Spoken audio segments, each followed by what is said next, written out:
for today, Camille Thurman, Dr. Peter Archer, and Keanna Faircloth. Please give them a round of applause. Come on up, get yourself settled in.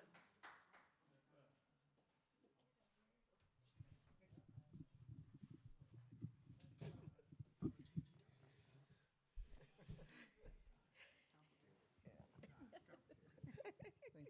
Tess.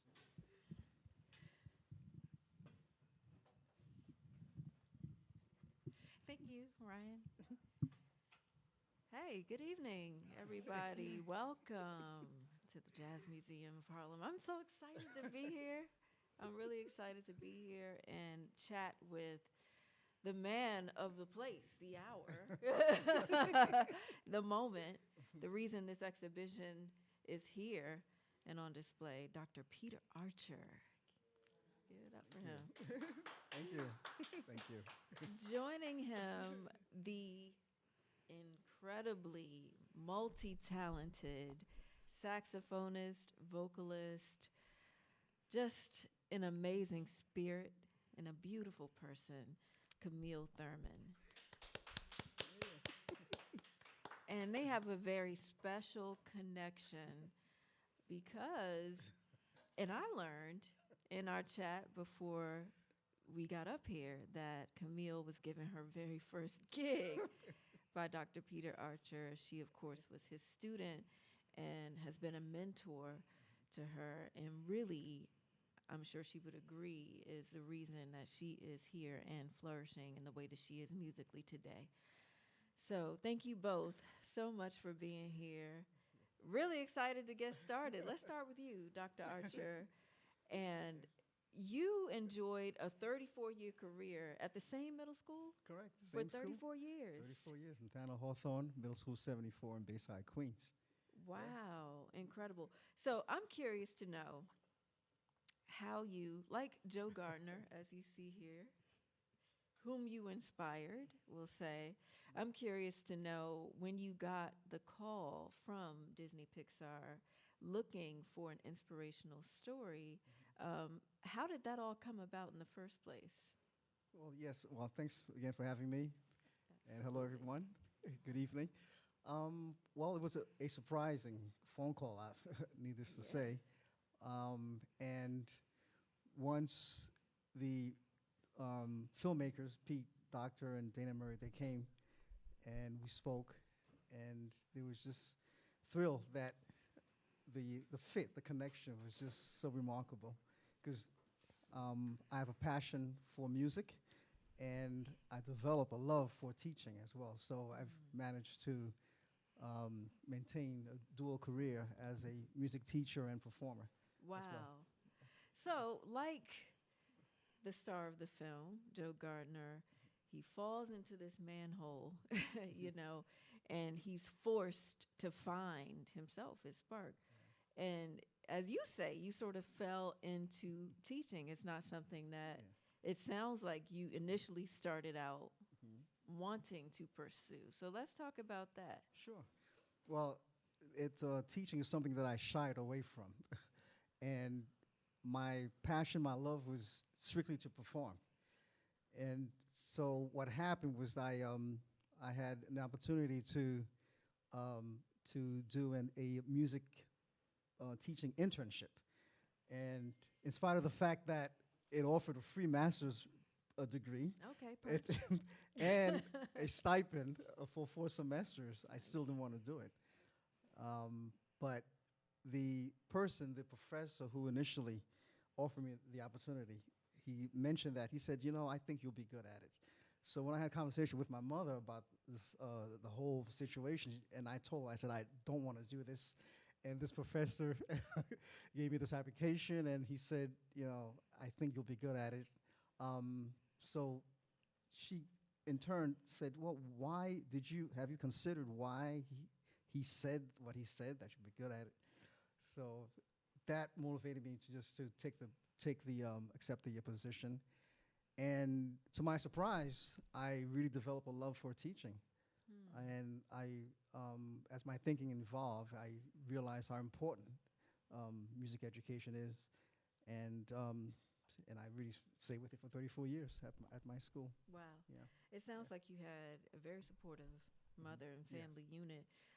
So when you were growing up, how were you introduced to the music, and what sparked your wanting to pursue music for your life, really? Well, back in the 60s, 70s, I shouldn't mention years, That's okay. but it was, some of you in the audience might know that music was widespread in the elementary schools. Elementary schools had band programs, choral programs, and unfortunately, during the fiscal crisis of the 70s, that was taken away. And I remember I was in 4th grade when I heard a band, a school band, and I was in awe. And my eyes glanced towards the back, the trumpet section, and I was just It's a jazz band? yeah. or- It was the symphonic band, school concert band, of about 70 kids playing in elementary school in the early 70s. And so fast forward, when I got to 7th grade, that was the first time when I went to my band teacher, Mr. Sheldon Gardner, God bless his soul. He's the one who really motivated me and inspired me. And I asked him, I said, can I borrow a trumpet to take home?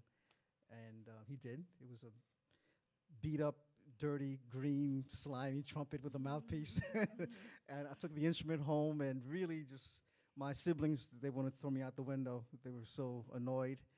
And I immediately developed a rash, an infection on my lip. Oh, my So my gosh. mother, she said, take that thing back to the school, give it back to the teacher.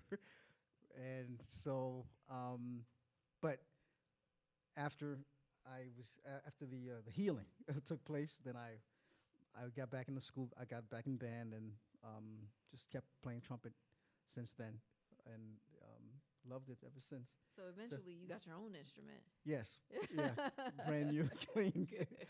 Yeah, but my dad always played all the symphonies around the house. So I grew up listening to all the Mozart, Beethoven, Haydn, and I have all of the albums still. So we grew up listening to that in the house, and I was always fascinated by the symphonies. And I was lead trumpet in my high school jazz band, and so I mean, I grew up with listening to different type of music and playing as well. Yeah. So you wanted to be an orchestral musician. Correct. originally. Yeah, exactly. Wow. And nothing to do with music education at all. Okay. And so, well, and I've mentioned this to others, that the program that I, at Queens College, I was a performance major, and we really made fun of the music ed majors. The only reason why, because we felt that we were the elite, and we were the ones who could play, and if you were a music ed major, then you couldn't play. Yeah, so little did my thinking did change. That's funny that you guys thought that, because it seems like, music education majors have to know so many different types of instruments to be able to teach on them, right? That's correct. And you ended up having to do that, I'm sure. Absolutely. And it was my mentor, actually. When I started the internship program at Queens College, I remember so very well my first day walking into the middle school. Well, the stipulations, I should mention, for this program was that, A, you were assigned to a middle school, and I had to report 3 days a week. And secondly, I had to report on campus for a seminar, a music ed seminar. And also I had to observe and contribute something in the middle school. So and my mentor was Tony Soma, I should mention the name. And he knew that I was not comfortable. That he knew that I did not want to be there the first day.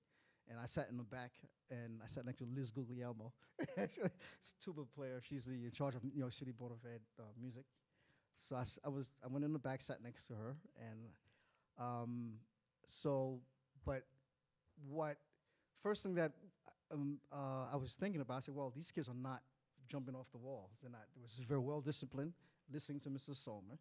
So that just threw me away, because I had a conception of teaching. Baby's kids, huh? Yeah. Yeah, I know.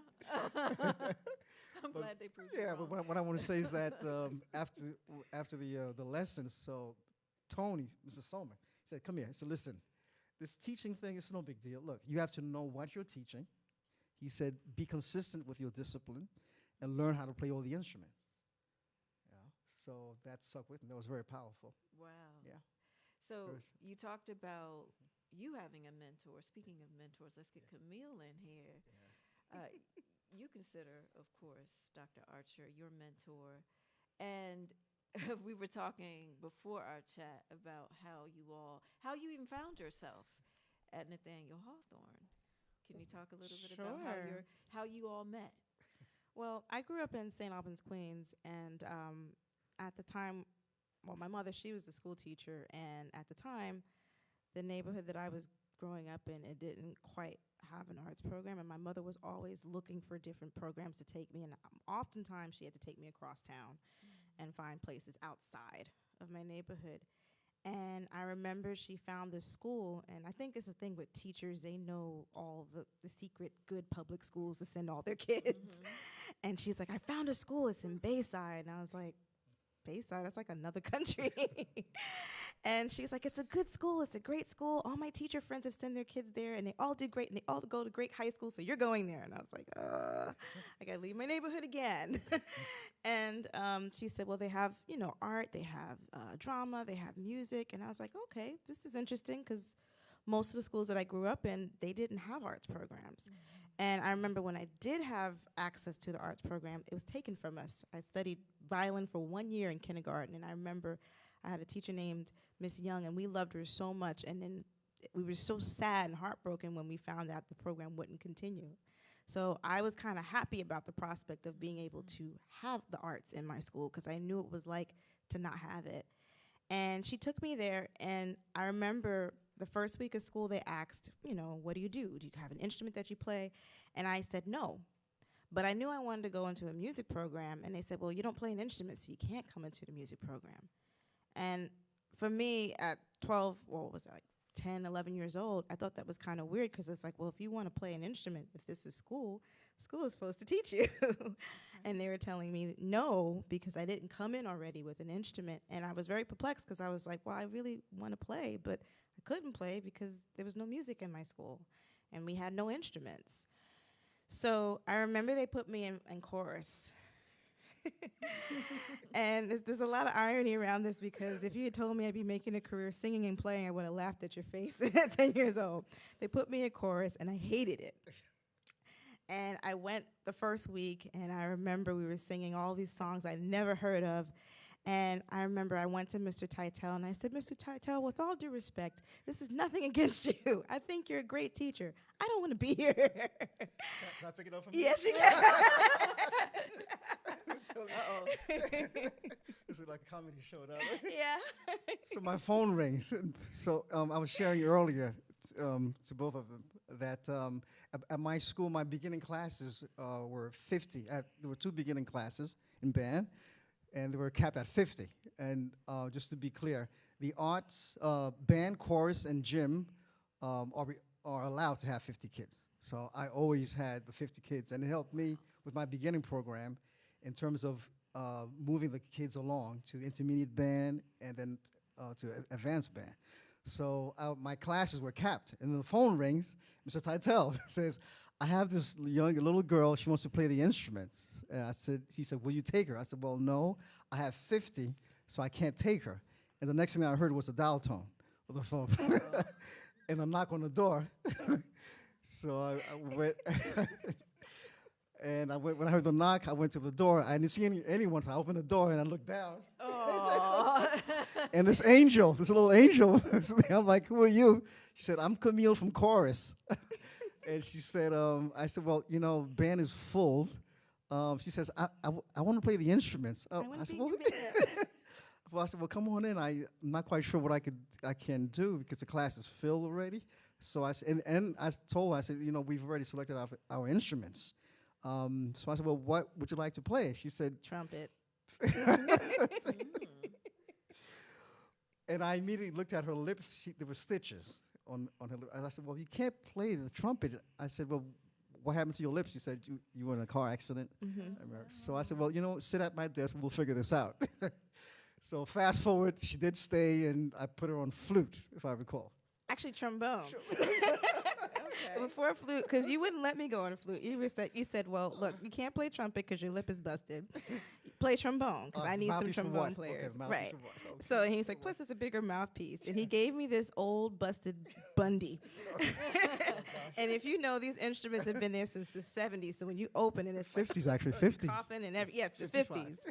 And I opened the trombone and put it together. I can't even reach sixth position because my arms are so short. So he's like, yeah, here's a book. Go in the back, teach yourself some positions, and when you're ready, come out so you can start reading. And I was just kind of like trying to like, can I use my foot? Right. And I remember I came to class. I think it was like the second week of class or something, and you had us playing in one of those band method books. And we share instruments throughout the day. So we're assigned an instrument each period. My period was after lunch. And unfortunately, somebody decided to be smart and put a spitball in the trombone. Oh, no. So I'm putting the trombone to my mouth and I'm inhaling, not knowing the spitball's in the piping, and it went to my lip. And I screamed in the middle of the band class. I dropped the trombone and I ran away. I was like, I quit. And you were like, what's going on? That's one of many stories, by the way. So he was like, what am I going to do? You can't play any other instruments because all the sections are full. I was like, can I please play flute? But speaking about mentorship, what Camille and a few other students, I mean, she came during her lunch periods every day for the 3 years at school. Her curiosity just fascinated me with the instruments. She wanted to look at the tenor saxophone, the alto sax, the clarinet. So I annoyed you every day. So, but it gave me the opportunity to speak to her and just to just broaden her thinking, and just her and a few other students. So speaking about, you mentioned mentorship. Yes. So that was a very important time. Wow. Yeah. He made the space available for me because, at lunchtime, I was like, I don't want to hang with the girls. They're just looking at each other, looking cute and whatever. And I want to play. Yeah, And then I remember my mom, she gave me a mouthpiece. And I brought it to you. And I was like, Mr. Archer, is this a clarinet mouthpiece? And you're like, give me that thing. No, it's a saxophone mouthpiece. And I was like, can I have a saxophone? He's like, no, I just gave you a flute 2 weeks ago. But I loved, the fact that Dr. Archer took that moment to look at me and see that I was so curious. And he told me, he spoke into my life and said, you know what? Since you're this curious about playing all these instruments, you can actually make a career playing all these instruments on Broadway. And when he told that to me, that just opened my mind. I didn't even know that was possible, let alone even that you can make a career playing in the pit, playing all these different instruments and having fun. This was something I loved to do, and I didn't know that it existed until he told me at like 12 years old. And that was my goal. I want to get to Broadway. Yeah. That's all it takes. So you brought him the mouthpiece. So when did you actually give her a saxophone? Because that's what you landed on, ultimately. Yes, I needed a tenor saxophone in the jazz band. Oh, you needed tenor sax. Oh, you gave me the alto first. The alto first. Yes, it was the alto. My apologies. And I shared with her that I said, look, the flute, the saxophone, and the clarinet, they share similarities with the fingerings. And she was fascinated when I showed her. And so, and we needed an alto in the jazz band. So then I switched her over to alto. Got it. Yep. And then I was able to learn the music really fast, and I moved up. But then you got me into Queens College because they had a camp, and that's when I switched to tenor because they had no tenor saxophone. Oh, I see. Yeah. So fast forward about, a year or two, and then he's employing you at your first gig, from what I understand. Tell me about that. Scary. Well, as I shared before, my band, we were hired to play at a function in the Poconos every June, last Saturday in June. And I told the guys, I said, this kid in my class, she's very good. I think I wanted her to sit in with us. So Wow. they had no idea that her capabilities, but they were all blown away when she came in and sat with us, and I spoke to her mom. Her mother came with us. It was just such a fun weekend, and I had her back that next year. And the year after that, and the year after that. Really? So you had moved on out of Hawthorne, and you were still playing these gigs with him. So you guys stayed in touch. Yeah, Dr. Archer was dropping off music books for me to prepare an audition for high school during the summer. So Yes. like even though school was done for the school year, he was still staying in touch with me. Like, okay, you need to work on this for your audition. Okay, you need to practice this. Or even when I got to high school, he was the one that took me to LaGuardia High School, and that was the first time I ever saw a jazz big band with high school kids. And I remember I was like, "Where are we going?" He was like, we're going to see a concert. Don't worry about it. Be quiet." And I remember seeing all those kids on stage, and they were playing at such a high level. And then there were these two ladies up front playing clarinet and saxophone. Come to find out, I became really close friends with them. They're like my sisters, Lakeisha Benjamin and Kat Wow. Rodriguez. Get out of here. So I'm sitting in the audience watching these sisters, and I'm like, man, they're ladies. They could play. And he's like, see, they're me. That's going to be you. You're going to be up there next year. I didn't even audition or anything. And come to find out, I did audition, and I got into school. And, yeah, that was me taking their place. Oh my gosh, that's incredible, the dedication that you saw something in Camille and you really stuck with her and nurtured her all the way through. Mm-hmm. That's amazing. Mentors are so important, and good teachers that actually love what they do can really make a difference in a kid's life. I want to go back a little bit and talk. You mentioned Gardner being your mentor, Yes. right? Did that have anything to do I said- with the it's name funny, I Joe was Gardner, asked. the star? Well, one of the questions that Pete Doctor asked me who inspired me musically, and it was my middle school band teacher, Mr. Sheldon Gardner, a Juilliard graduate trumpet player. He passed away. So that was mentioned. So I'm not quite sure. They took a lot of things. So this might have been, who knows? So I want to know everything. I want to know, like, okay, so when you had conversations with the director, Pete Doctor. Pete Doctor is his name. Yes. How did they go? How long was the process of you consulting with them on your story? And I just want to know how long that process took for it to become soul. I would say a span of 2.5 or 3 years. But with me, they came to my school initially. They observed my classroom. They observed me teaching, and they took all the measurements with the class. The movie starts in that's my band room in the opening scene. But they talked to a lot of different teachers before they landed on you and wanting to go with your story, right? That was not shared with me. Oh, okay. I just got the email, which I deleted initially. Yeah, it was very strange. I thought it was spam, and then after the deleted email on a Monday, on a Tuesday, I received a phone call from one of his staff personnel, and the phone rang during my lesson, and picked up the phone. The gentleman, he said, "I work with Pete Doctor. Pete sent you an email. Pete did not get a response," and it just clicked at that point. And then he went up, he told me that, Peter's doing a movie about a middle school band teacher, and he says you're the great fit for the lead character, and so on and so on. But then we set up a time. They all came to my school. They observed my class, and then afterwards we went down and we spoke. And they were very happy. We spoke about what makes me tick, my passion, my dual career, something they really liked. I'm a missionary as well. My missionary team, we service 500 orphans in Port-au-Prince, and my job is to make music with 100 kids from the 500. And obviously, COVID has really limited our team from going and doing our work.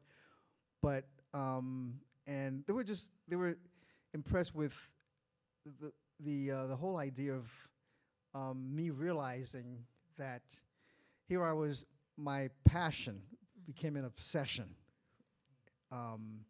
I just wanted to, when I graduated, my next step for me was just to perform in an orchestra. I was preparing for auditions. And then when the whole education thing happened, I didn't want it. But then my thinking, my whole outlook changed, because I began to realize that, wow, I could help kids find their spark. I could, deal with kids like Camille Thurman. I could help them find their way, help them think, and so it became less of me. It became just helping others. So, and that's what the movie is really about: discovering, as opposed to thinking what we know, what's best. So it's a discovery of what's important in life, and that's what happened to me. And they were fascinated by That's learning incredible. that. Yeah.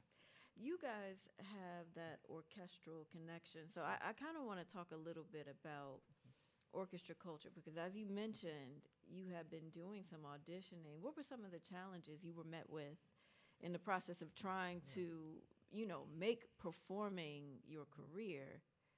Yeah. Well, I mean, obviously, and my teacher mentioned this to me, but this really didn't. It's the cultural aspect. So, quite frankly, we don't find minorities in the symphony orchestras. You know, Philharmonic, Anthony McGill is the only clarinet player, and so I could go on and on.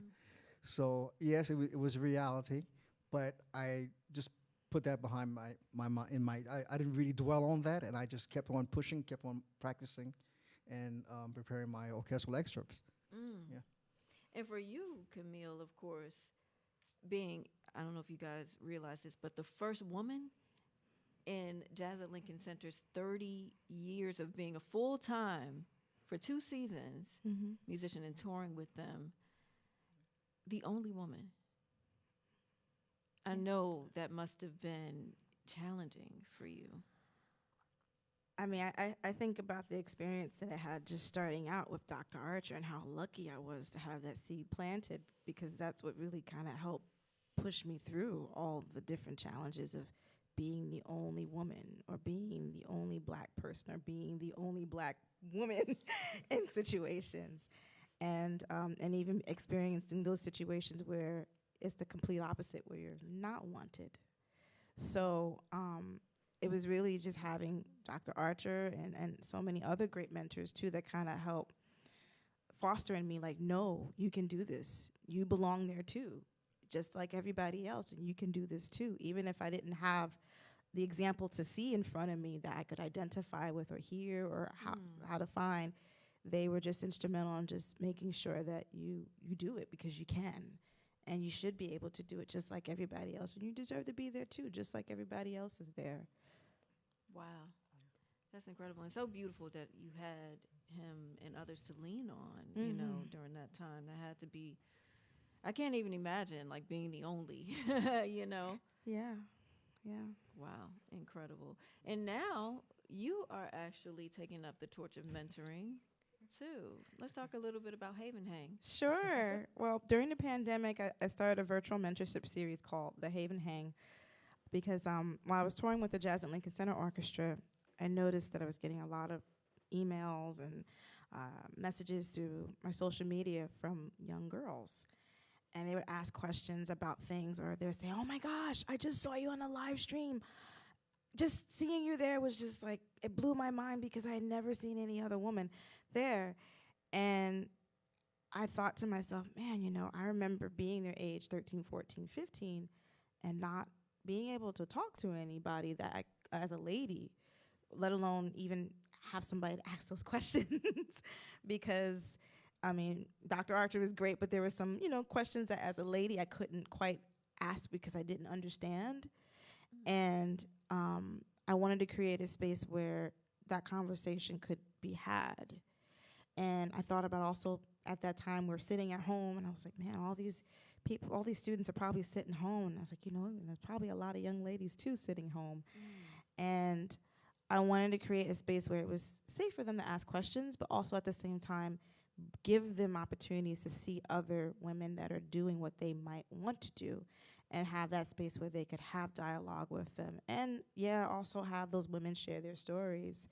So I started the Haven Hang, and I asked a couple of my mentors and some of my closest friends and sisters to just get on the chart with me for an hour and just talk about what's it like doing what they do, and how do they feel doing it, but also talking about the things that they have to face and overcome, and not just developing as a musician, but also developing as a woman too, because you find that there's things that you have to develop as a character, as your own personal character, in going through the process of becoming a musician, and going through those spaces where you might be the only one, and understanding what it really means to stick in there for the sake of you doing it for the love of the music, and also because you have the belief in yourself to do it too. Who did you have on to speak to the young lady? Oh, I had Dee Dee Bridgewater, Diane Reeves, Wow, nice. Bertha Hope, Jasmine Horn, Maxine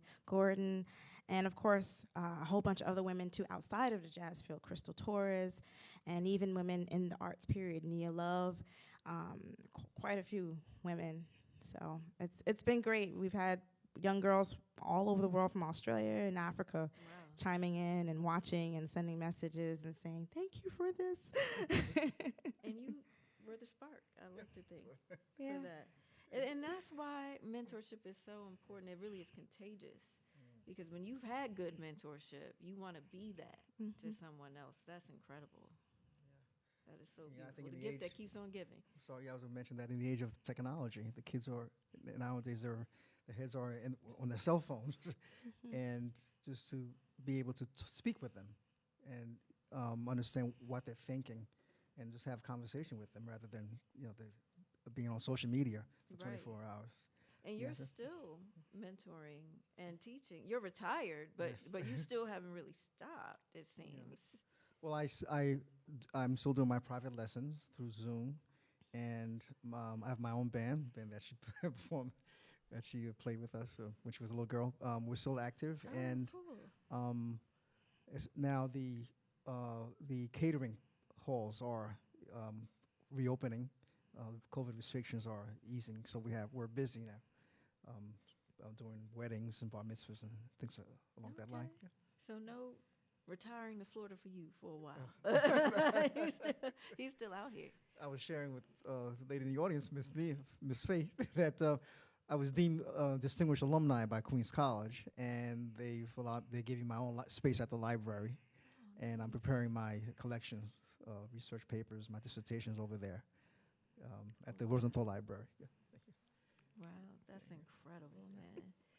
This is so fascinating. And I'm just so excited that Disney and Pixar decided to really get in touch with a real story, a real teacher and amazing guy like you to bring this story to life. How much, like in the process of consulting, how much of what we're seeing in the movie is actually what you told to the studio? I'm just, for instance, this guy back here on the drums, we were having a conversation beforehand about, he looks like a lot of different people. He even looks like Daryl Green a little bit, So how much of their story did they actually take and use that we're seeing in Soul? Well, again, the conversation was extensive. We spoke about, again, just my life as a teacher, as a musician. I mentioned that in my band, I have my former student is my drummer. We really spoke about my passion. So this is your former student? It could be. Oh, it could be. Okay. So we mentioned that, my performing engagements. We spoke about my teaching styles, the mentorship. We spoke in terms of just the importance of helping others. And I mentioned before, taking yourself, being selfless and helping others. So that was a key component in our discussion about what makes me tick. And the whole idea of the importance of teaching young minds. Wow.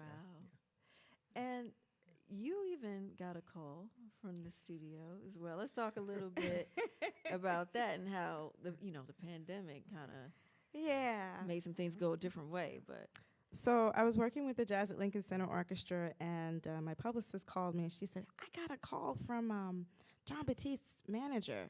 And I said, okay. And she was like, they want to know if you could fly out this weekend to L.A.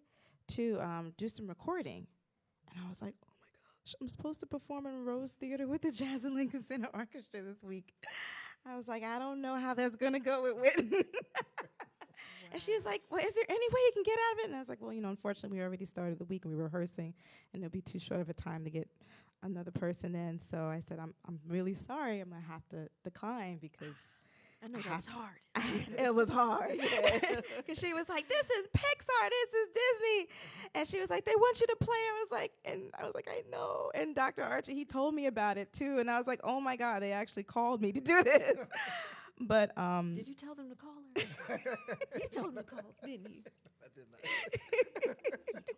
he was just like, I'm doing this film, and he's like, yeah. He said like, oh yeah, I met Terry Lynn, I met this person, I met that, and I knew some of the people there too. So I was just kind of like, wow. And I know John, we had literally just met right before that at the Jazz and Lincoln Center Gala. So I was just like, oh man.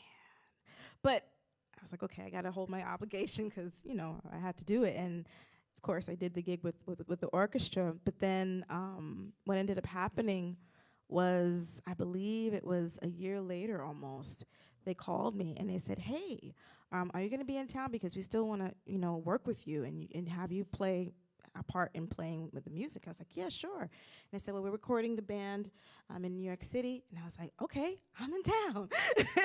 I'm free that day.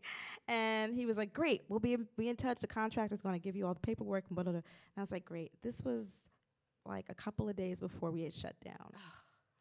So 2 weeks later, once we kind of figured out that the shutdown was going to be longer than a weekend, he called me back and said, hey, I'm really sorry. Because of the whole situation with the pandemic, we're going to have to, not do the session, and they're going to finish the film's music, virtually.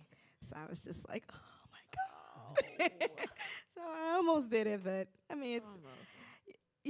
I'm just grateful and honored that they actually called and that John actually thought of me to work with him, because that was such a huge art. And then just the history of knowing that this film was based off of my music teacher. It just, it meant so much to me, and it felt just really special that this was being done. And of course, I was just so ecstatic for him. And then I was very happy to know that my big sister, Tia Fuller, ended up getting to do it. So she's incredible. Yeah. Right, so.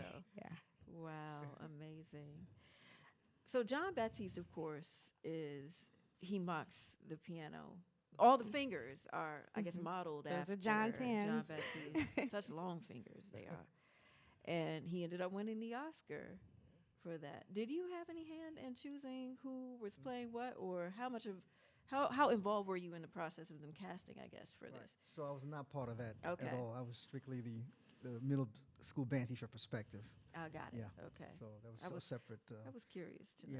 Yeah. Pixar works in teams, even with the movie. There's a legal team, the production team, and so on. And I was not part of that, the music aspect. Mm-hmm. Excellent choice, though, and John Baptiste. And, of course, he's blown up. How many Grammys did he win? 5. 5 Grammys, an Oscar, Gap commercials now. He's like on a rocket ship at this point. So and he's doing an orchestral piece now that he's going to be performing this Saturday at Carnegie Hall. Amazing. Yeah. Amazing. Wow. You guys are incredible. You really are. And I'm not sure if we can take any questions, but if you have any, okay, we can. If you have any questions for Dr. Peter Archer, Camille Thurman, definitely feel free to ask. We are so happy that you're here. And we were worried for a minute that y'all weren't going to be here, but we're so glad you showed up. And for all of you online, thank you, of course, for joining us. And, yes.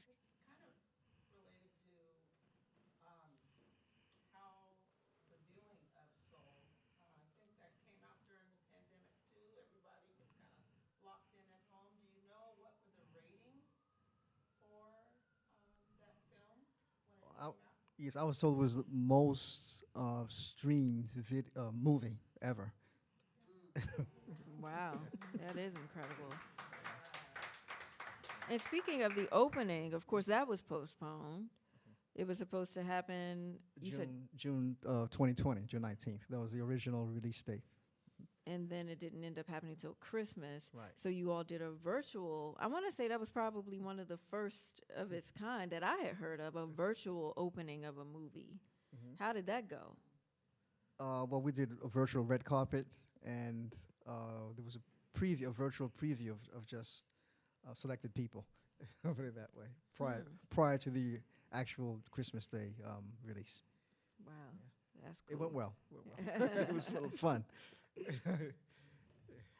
Anybody, if you have any questions, for sure, you can ask.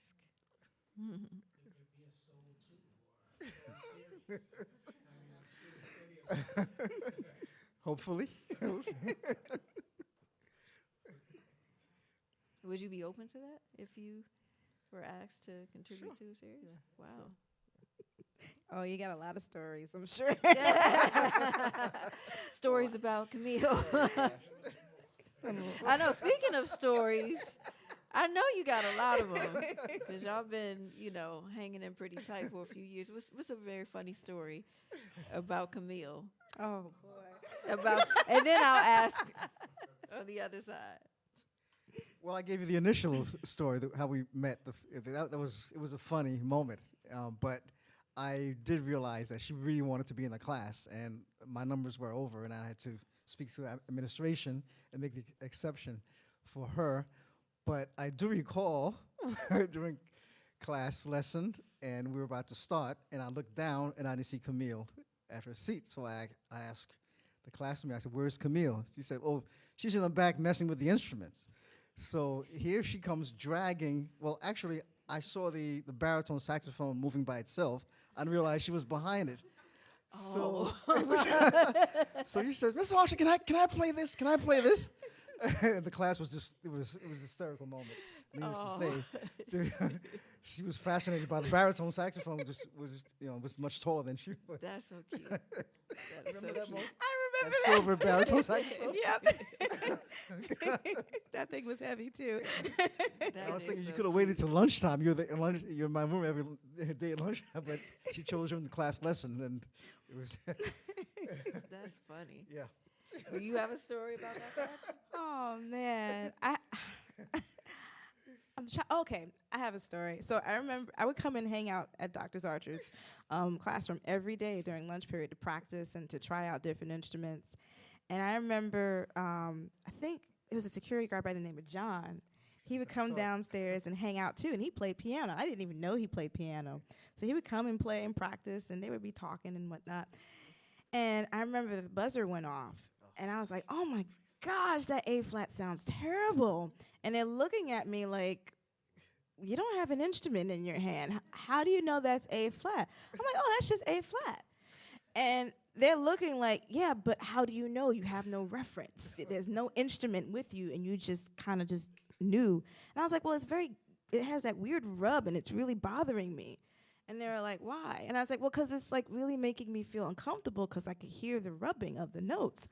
So then John walks to the piano, and he sits down, and he starts plucking notes. And he's like, "Name that." I'm like, "Oh, that's B. Pluck that. Okay. That's a D flat. Okay, let me go up here. Oh, that's an F. That's a G sharp."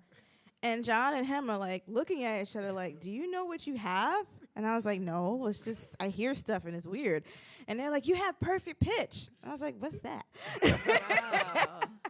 And they're like, "Perfect pitch is the ability for you to be able to hear something and know the name." I'm like, "Oh, that's what that is."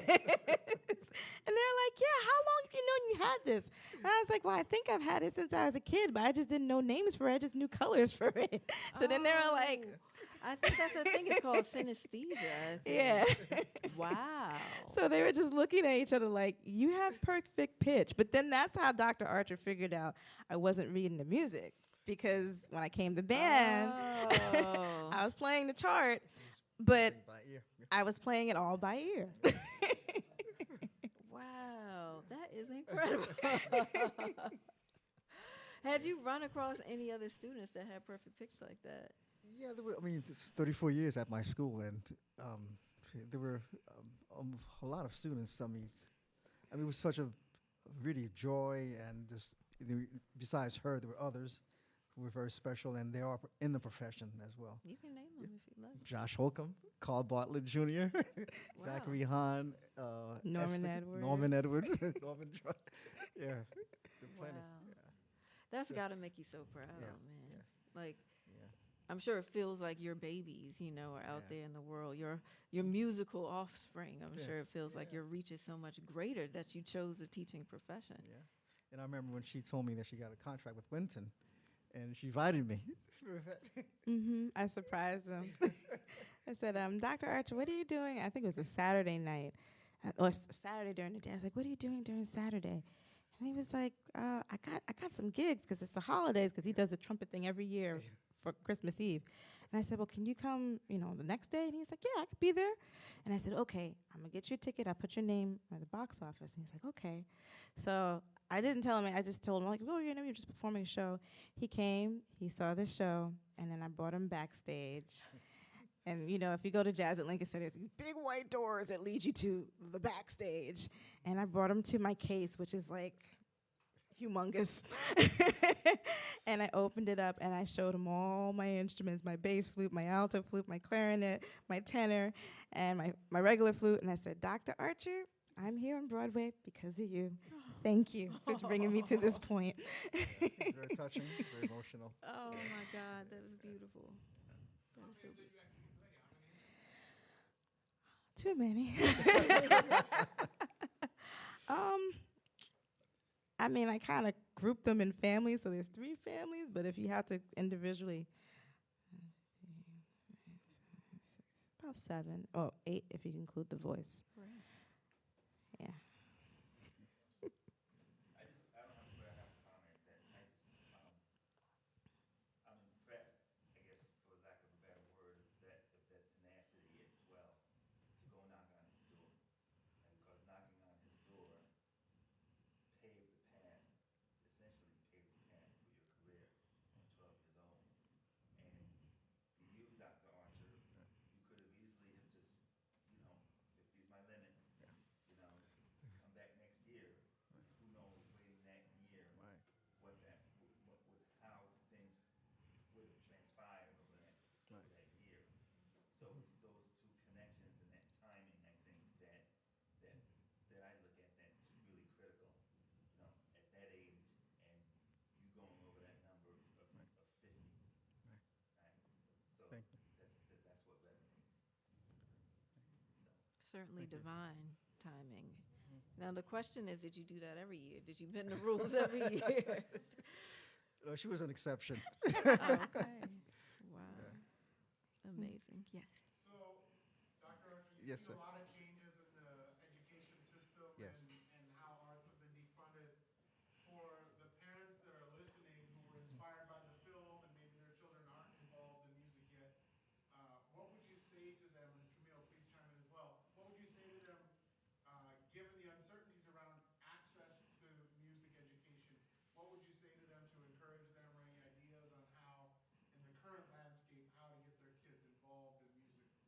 Well, they shouldn't give up, and they should encourage their children to do music. There's setbacks in terms of lack of funding, lack of instruments, but I don't think they should allow that to distract or discourage them. But I've always pushed my students, no matter what the obstacles may be. So I would encourage the parents to do the same. I would say the same thing too. My mother, she was a school teacher herself, so she knew firsthand as a teacher and as a parent what her students and what I was dealing with as far as not having access, which was very, very hard. And I witnessed my mom almost even being in tears, trying to get me into programs and saying, I don't understand why it has to come down to a zip code, allowing a kid to have access or not have access to these programs. And even when it came down to getting instruments in the hands, it was a fight. So if my mom had not submitted that variance for me to cross town and go to school 45, 50 minutes away from home, I would have never met Mr. Archer. I would have never had an instrument in my hand. So I would say, please keep fighting. Find every and any opportunity, any and every way to get your kids to have that experience, because it's worth the fight.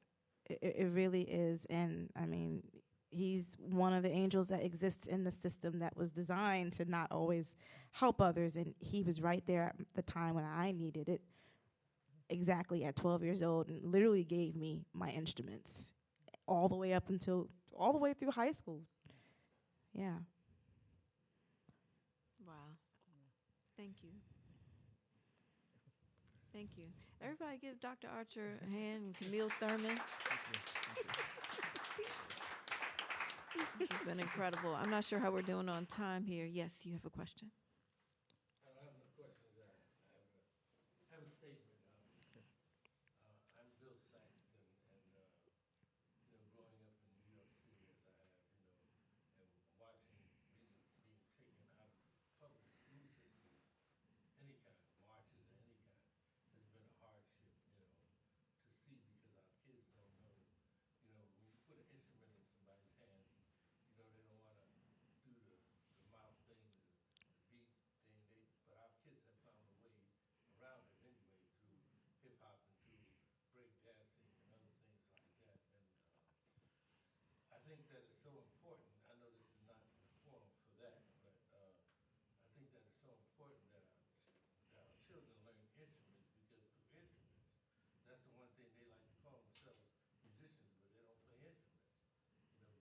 still creative, and in spite of that, you know, they'll know nothing about our history or the blues. And I want to give Camille something that I had promised to give her. Oh.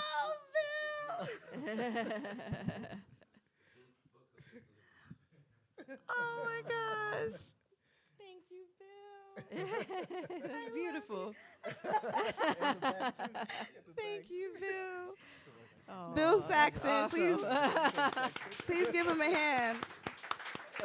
Bill Saxon was one of the main people when I first got out of college and came back to the city out of school, and spent time with me.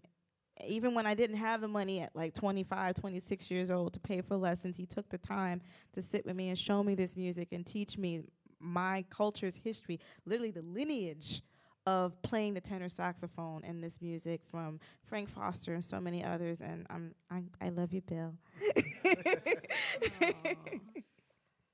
beautiful. Oh, thank you so much. I'm Keanna Faircloth, everybody. I thank you, Ryan, for having me. Ryan Maloney, everybody. And I'm sure you can follow the National Jazz Museum here in Harlem at National Museum, Jazz Museum, NATL, Jazz Museum on the socials. And become a member. I'm sure you're always looking for members. It's important that you support, support entities such as this so that, they can host conversations where the community can come in and recognize the importance of the arts and how we can pass on this love and interest to the next generation. So it starts with supporting organizations such as this. So definitely go online, nationaljazzmuseum.org. Yes. Got it. Thank you. Yes, thank you. Thank you. Dr. Peter Archer, Camille Thurman. Tell us where we can follow you and keep up with you and everything. We know you're Sure. everywhere. You can follow me on Instagram at Camille Thurman or Facebook, Camille Thurman Music. I'll actually be performing here in New York City, June 3rd and 4th, at the Appel Room downtown in Jazz at Lincoln Center. So if you're in New York City, come through. And Dr. Archer, if folks want lessons, I don't know if you're accepting students that time. I don't know if you want to give it out to the to the internet, but if you do, It's PT Trumpety at AOL. okay. PT Trumpety. Y'all heard that? Not all at once, but All right, thank you guys so much. Thank you for being here. Awesome. Thanks, guys. Thanks so much. A lot of fun. It was fun. This was a lot of fun. Yay, awesome. Thank you. Thank you so much. Y'all were so easy to talk to.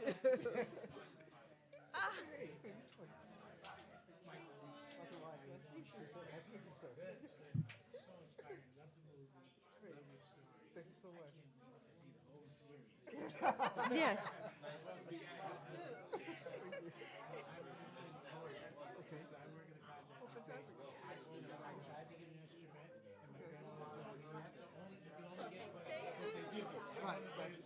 Okay. Oh, wow.